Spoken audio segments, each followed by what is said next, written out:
introduced in the late 1890s as cough medicine for children. Now it's widely considered one of the most harmful drugs. What makes heroin so powerful?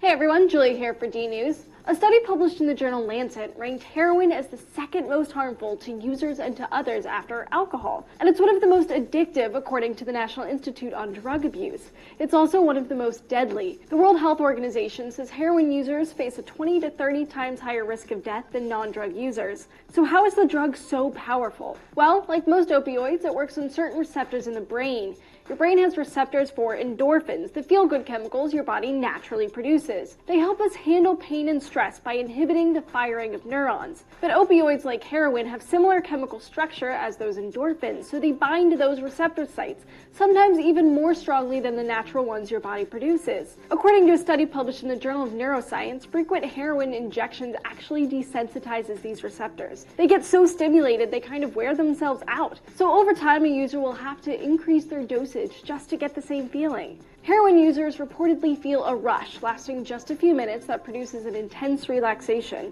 Afterwards, the high lasts for a few hours, where users feel like they don't have a care in the world and they don't need a thing. They aren't really bothered by much in their environment. But speaking of environment, the weird thing is, it's not just the high that gets you addicted, it's all the associations. A study published in the Journal of Neuroscience found that using heroin flips a switch in a part of your brain called the basolateral amygdala. The switch links the high of the drug with environmental triggers. And all these associations come into play, like going to places you used to shoot up or visiting old friends you used to get high with. Your brain rewires itself to respond more strongly to these memories. These neural pathways get stronger over time, and your ability to form new ones gets worse. You lose what's called neuroplasticity, which makes it harder to resist the urge to use when you come across these triggers. But on the other hand, there's been some research that suggests people turn to heroin to escape their environment. Research from Columbia University's Mailman School of Public Health linked heroin use to disadvantaged neighborhoods and stressful lives. But there's no doubt that heroin is dangerous. It's a drug especially prone to deadly overuse